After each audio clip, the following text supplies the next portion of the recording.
Hello, everybody, and welcome to a new episode of the Triathlete Podcast. First of all, let me wish everybody a very happy new year. Hope 2023 ended on a high note and you're starting 2024 all guns blazing. Speaking of all guns blazing, today I have a really exciting guest with me on the show, Guila Muir from Say Yes to Life Swims. Hey, Gila, thank you for joining. Good, I'm great. How are you? good. Great. Would you like to start by introducing yourself? Sure. Well, my name's Gila, as you said, and I am an adult onset swimmer. I'm sure we'll get into that. A lot of your listeners are probably in the same boat where they became swimmers as adults. We can talk maybe about some of the challenges involved with that. But I love swimming, and I'm a swimming expert. I have taught more than hundreds of swim students in the open water, and I'm just really, really happy to be here, Ram. So thank you for inviting me. Appreciate you being here. And you can count me as one of your students. A couple of weeks ago, Gila was nice enough to join me out in the open water on her kayak and give me some really good tips on my form. And it really helped. I mean, I can actually feel myself improve after that session. So anybody in Great. the Seattle area, if you're looking for, a really energetic coach to follow you on the water a couple of times, look Gila up and we'll share the links and stuff in the podcast description. All right. Um, Cool. So yeah, I think why don't we start by, talking about your fitness history growing up? I actually don't have a lot of fitness history growing up. Uh, and we could talk a little bit about Title IX. That was one of the things. So that was something that was passed in 73, I believe, which put a lot more money into women's sports at the university level. That changed the world for girls and women. But I was pre that. And what that means is there's basically no physical education when I was growing up. I mean, President Kennedy, I should admit that I'm 68 years old. So President Kennedy in my elementary school years did this sort of fitness challenge. We found ourselves doing push-ups and stuff. And that was about the extent of my early childhood fitness. And it wasn't until I was in my mid 40s, believe it or not, that I decided, I didn't even decide, I just kind of flowed into starting to try out a whole bunch of different physical activities, including Swiss ball, which is that big, huge exercise ball that you can do, sit ups and stuff on. I took a lot of classes, including aerial, even, the like swinging on the trapeze and all this stuff. What I landed on, what I was really built for, what my heart was into was ultimately swimming. So at the age of 46, I took my first swim lesson at Rainier Beach Pool here in South Seattle. Interesting. So, I mean, mid 40s, what was the trigger for you after so long not being physically active? Was there something specific that motivated you to look into this area? Um, and I won't say that I sometimes say I was a couch potato, which is not totally true because our whole family was fairly active. I bicycled my whole childhood and all that stuff, but I never did anything sporty. I just bicycled to get around town. Um, so part of my exploration in my mid 40s was I was taking this aqua jog class. It was deep water aqua jog. And you've probably seen those or even taken those classes. They're super fun.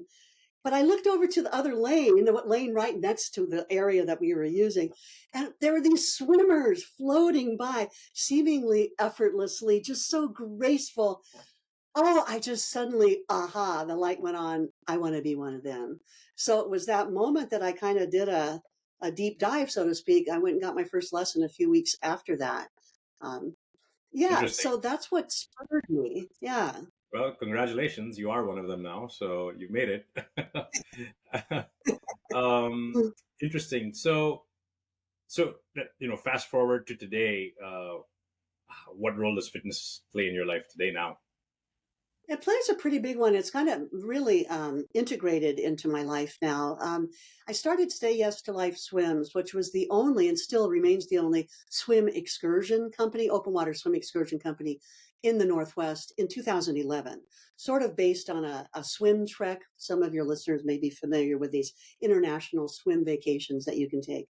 So way back in the early days, I kind of looked at that and said, hey, we are surrounded by water. I want to kick something like that off. So with that came a whole bunch of physical activity, you know, because when, as you know, because you were a student, I'm in the kayak. I have to get in and out of the kayak, you know, 3 to 5 times every day that I give lessons. Um, I do some races, some competitions, but I've always looked at those things more as events for me because I'm a relatively slow swimmer. And I've won my age group sometimes only because like there's two of us in that age group, which is great. It's something to look forward to as your listeners age.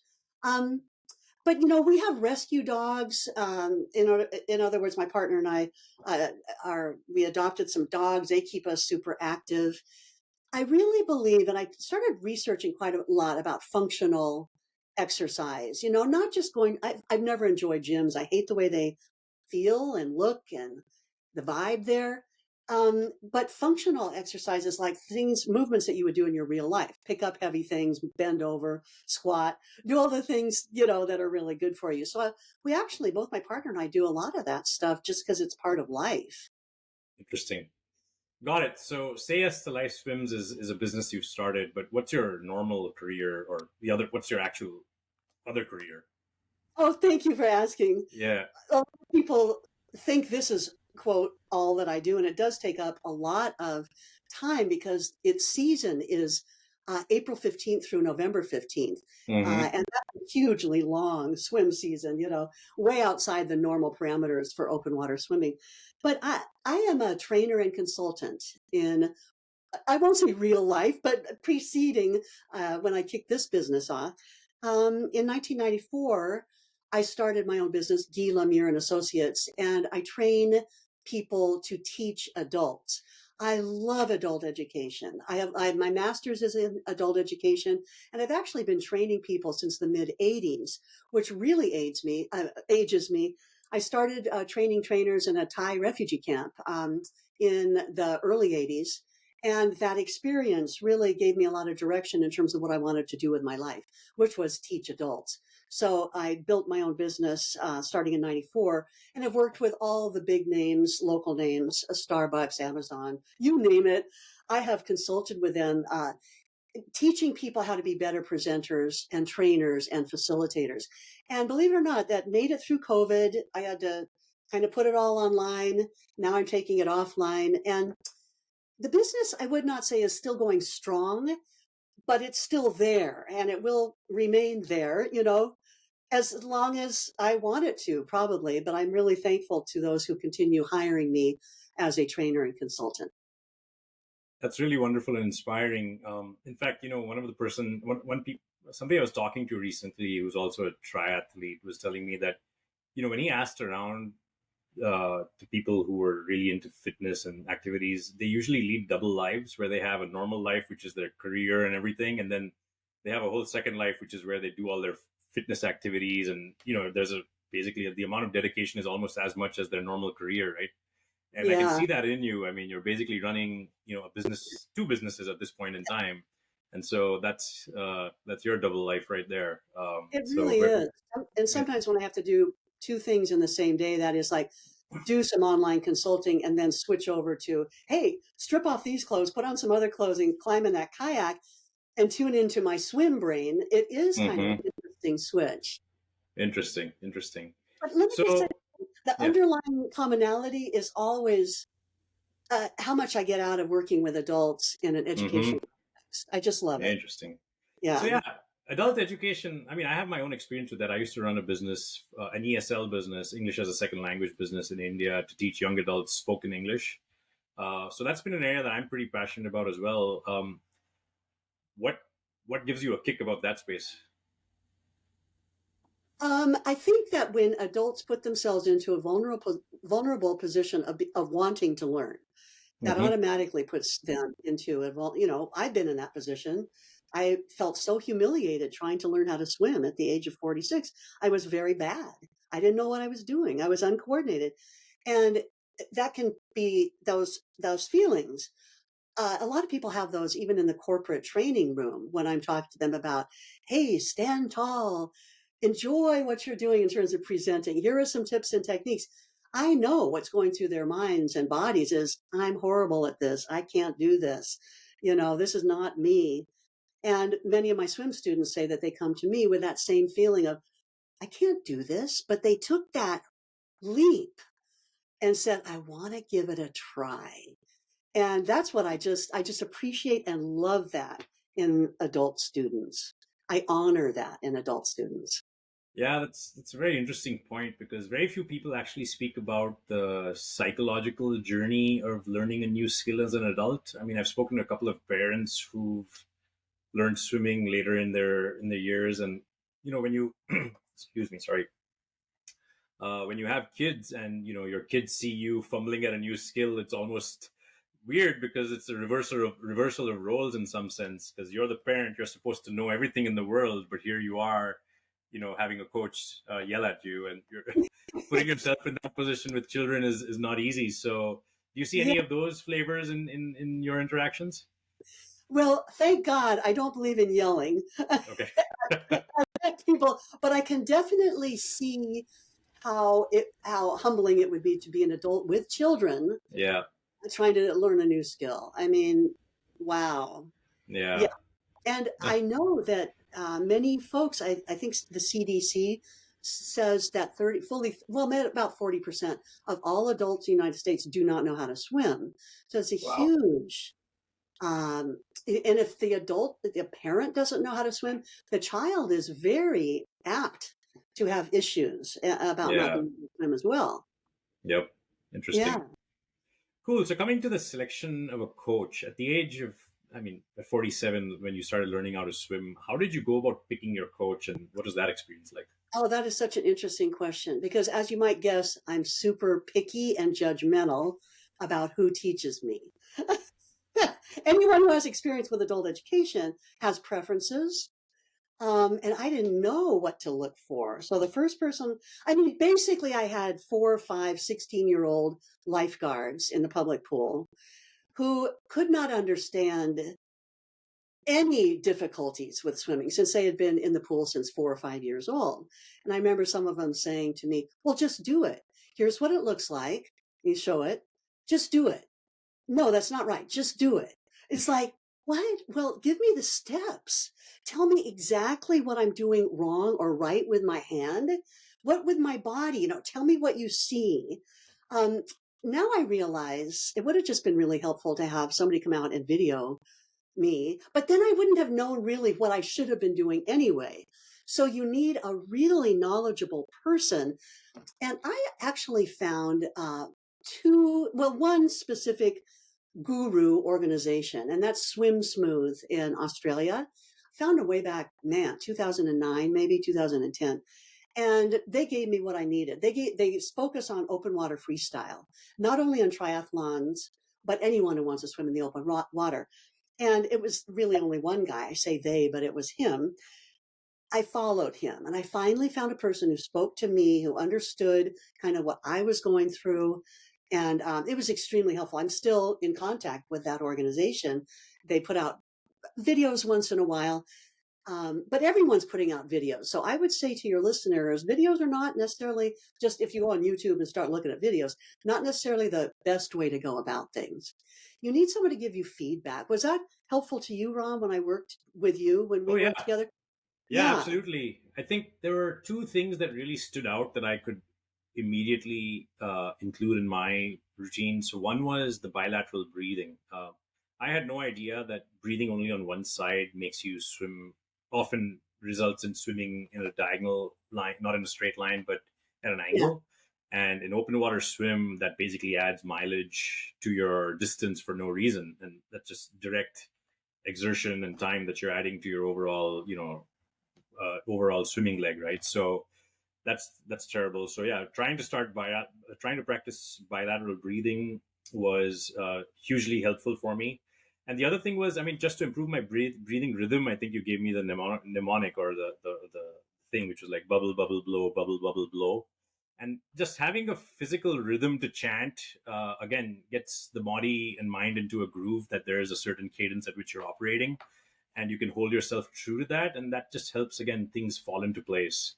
So I think those two things were very, very helpful for me, and I still kind of use them pretty much every time I swim. That's interesting. Thank you for sharing that. I had, as you know, it's New Year's, it's 2nd of January. I had a New Year's brunch yesterday. I went to this brunch and I was talking to this guy who's a cyclist. He's a triathlete, just like many of your listeners. And he had listened to a podcast recently and he said this takeaway he got was so interesting because he says in bicycling, the feedback is pretty fast. You learn what is working, what's not working pretty darn fast by feel. But in swimming, the feedback is much slower. Somehow it's slower for our bodies to catch on to what your coach may be telling you. We can't necessarily feel it as well as we can with maybe running and biking. Um, that says to me, the takeaway is you got to be so patient as a swimmer. And why so many students who come to me with triathlon as their goal just think they're going to be able to kill it in one lesson. And hey, I got to tell you, that's not going to happen, because swimming is an art and it takes a long time. There are techniques that speed it up and make it more efficient to learn. But I think in general, it's a little harder to master than some of that other stuff. It is, I think. Yeah, I mean, there's something unique about the way the muscles need to work and the position you're in that, normal day-to-day life kind of doesn't do for you. So, Yeah. and I guess it's also tougher to learn things as an adult, perhaps. So all that kind of adds up. But coming back to your adult learning experience, excuse me. So how long did it take you? How much effort did you have to put in to become comfortable and ultimately start your own coaching school? I've been thinking about this recently because I'm very aware that even though now I've been swimming for a little over 20 years, I'm still learning. I Mm-hmm. am still learning. And something you mentioned a little bit ago about rhythm and tempo. I mean, if it's not one thing, it's another in a sense to work on. And I've been very aware over the last 4 or 5 months, just um, really getting even more in touch with my swim rhythm. It's something that you know it when you have it, but if you don't have it, you don't know quite how to get it. Mm-hmm. And so I've been tuning in and just doing self work on that. Um, now, what was your actual question? I actually forgot that just then because I Yeah, wanted to just say trying to that. walk through your learning experience. So you Okay. started learning at the age of 46, 47 with a coach. How long And I did it would, take you to feel confident? Yeah. yeah. Well, I started in 2001. So by 2000, and then my mom died. Like life happens. Mm-hmm. So by 2006, I swam my first Alcatraz um, event. And when you think about Alcatraz, it sounds so mythical and like, ooh, but it's really only a mile and a quarter. So most people can swim Alcatraz. It just Mm-hmm. sounds so impressive. So I would encourage anyone that hey, start thinking about Alcatraz, even if you don't see yourself as primarily a swimmer. So that was only 5 years after I started. And that was actually the beginning of my open water journey. I love swimming in the pool. But some of the things that I've been able to accomplish in 2015, I swam the 11-mile Portland Bridges swim, which is, as it says, you go under each of the 12 bridges on the Willamette River. And that's my longest swim to date. Um, I'm not sure, I've been asking myself, what about 2024? What are my goals for 2024? I think one major goal, and I think everyone should do this, is get into the pool at least once a week. I'm so busy with life that often a week goes by and I can't get into the pool, even though I may swim in the open water twice. But the pool is where you really work on your technique. And that's why I've Mm-hmm. always done both pool and open water swimming Interesting. Interesting. yeah. I Got also, it. at the beginning, go back to your question, I entered every single race I could possibly enter just to do it. And I Yep. think that's important too, to get over some of those psychological humps that we all Mm-hmm. have about, oh my God, I'm not a competitor, this is scary, etc. Interesting. So how long were you actively taking coaching? I would say not long. Mm-hmm. I I would say in essence, I'm more of a self-directed learner. Mm-hmm. What I did, I found I practiced a lot. I probably had 4 or 5 people that acted as coaches for a Mm-hmm. lesson or two. So I don't have a real coach other than that Swim Smooth, Got uh, it. organization. but I read tons of research. I took a kinesiology class. I mean, I got really into the mechanics of swimming. What works? Interesting. Yes, Interesting. I'm not interested in just telling people, hey, let's go give it a try. I actually want to go back to what I've learned through my own personal experiences and struggles. Oh my God, my struggles, and what the research tells us about depth of entry on your when you put your hand in, the pull. Swimming is much more complex than a lot of people, I think that it is. On the other hand, it can be much easier if you think of the definition of swimming as being so long as you're moving forward in the water and getting the breath that you need, then you're swimming. So the world is Interesting. your oyster in terms of what Yeah. what part of swimming you really want to focus on. Yep. But that's a good note to our listeners, which is you don't always need to have an active coach for a long period of time. And especially now, I'm guessing the content online is way better than it was, when you started out learning, Gila. So, everybody, as long as you have access to water, you can learn how to swim. I think just go in with that confidence and you'll be able to get there. Um, so, from a coaching standpoint, any interesting stories you can share of adult learners who have really stood out for you and the ones who succeed the most? I always have really interesting people who come to me. I mean, I've had everyone. Last year, I had a guy from the Greek national swim team. I mean, he was basically a professional swimmer.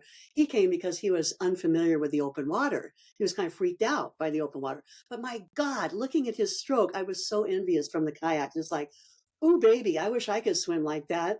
But still, he came to me multiple times so that he could get used to the open water. I also have people who the most they can do is float, and this is difficult for some people. They can float on their stomachs. I mean, they're memorable too because they don't know what to do. They have a feeling, they have an image in their heads of swimming, of thrashing your arms around and somehow motoring yourself forward with all this flat, splashy white water all around you. So those stick out in my mind too, that we work together to release the tension and learn to relax because that's really what's going to move you ahead. And it doesn't Hmm. do any good to have a swim coach saying, just relax. You need to really tune into your body and figure out, well, how do I relax in this unfamiliar world of open water swimming, this tight, wetsuit, this unfamiliar neoprene, all of this is new and weird to me. Plus the stuff in the water, the milfoil, which is the lake weeds that some people are really scared of. Even shadows on the water, people jump back. What's that? I'm always interested in just these are just things that I've noted. Um, I'm always interested to see how people react to things in the whole experience, not Yep. just the water, but getting into the wetsuit and you name it. Yep. Um, I think I answered your question. Anything really stick Yeah. out in our events? I don't know if you know this, but we do. I was Yeah, going to come to that. Yeah. yeah. One Yeah. of the women that stands out to me is this lady, this young woman. It was her first half-mile swim. She was so scared. She was wearing a wetsuit, and she was just holding back. And I have a picture of her, like just well, that was in May, and by September of that year, she had swum a 10K without a wetsuit. Oh, wow. So, I mean, some people just take to it like it is a natural dolphin within them that streaks out. Uh, and others like myself, it takes a lot more time and concentration. It's not natural to everyone. Fantastic. So I was going to come to the events next. Any major events you already planned for 2024 or ones that you do every year that you're really looking forward to? Oh yeah, so we just solidified the date. So I'll be putting the dates on by the end of this week of our 9 events. We have 2 long ones that are always great. It's the 12th annual Tubby Trout 5K for some of the folks that you may know who wants to take on a longer swim. And we also every other year we do the Octo Challenge, which is an 8K swim. So these are long swims, but we always start in May, late May or early June with a half-mile and a mile swim for people who potentially are just starting out. I know people for whom that was their very first open water swim, and other folks took lessons with me the year before and they want to start again. And this is kind of a way to kick that off for them. Interesting. We always end the year with an alki. swim called Awesome Alki, and this is, I think, that's 13th year. Um, Wow. where we do fish and chips, and it's a really. One other swim that people love is the Deception Pass, which sounds scary to people because the water is intense up there, but there are bays there that Mm-hmm. are not rough at all, that are beautiful places to swim. So we always do a gourmet picnic Deception Pass swim in August. So if people are if any of your listeners are interested in these swims, just look on the Say Yes to Life Swims website, maybe within the next week once I post those. They can't register until I think March 15th. Everything opens up for registration, but putting them on the calendar is pretty important with all the stuff that triathletes Absolutely. get into over the year. Yeah, we will be including links to all of what Gila's mentioning in the podcast description, so folks can find it there very easily. Finally, Gila, I think we're starting off 2024. Any tips for new learners trying to who've made a resolution to learn swimming in this year? That was a good question. I could say so much. I'm going to say trust yourself. If you decided that you wanted to swim, trust yourself, take it slow, find a coach, and I just want to say follow that sensation that you had, that feeling that you had of I think I want to take on swimming. Or if you're a triathlete, you have to take on swimming. Relax, it's not that bad. And you'll probably love it once you start. I know the triathletes, nah, not me. But so many triathletes end up saying, "Hey, I never dreamed it would be true, but I really like the swimming portion of the triathlon." Yep. Wonderful. Yeah, I'm slowly trying to migrate over to that camp. I can't say swimming's my favorite yet, but spending more time in the water, looking at videos, getting some coaching tips, and I'm getting better. So hopefully I'll start liking it more and more. Well, good But luck. I think, yeah, that's a great note on which to end this podcast, Gila. Thank you so much for your time and your, sharing your story with us. Super inspiring. When I started the podcast, I never thought of the fact that I would include. I mean, somebody would talk about presidential action impacting fitness journeys, right? So it's Yeah. just amazing to hear these stories and how things just come together in life. So thank you so much for sharing that perspective. Oh man, Ron, you are doing a fabulous thing by offering this podcast. So thank you so much for inviting me to be a part of it. Appreciate it. Thank you so much. See you around. Bye bye. Bye.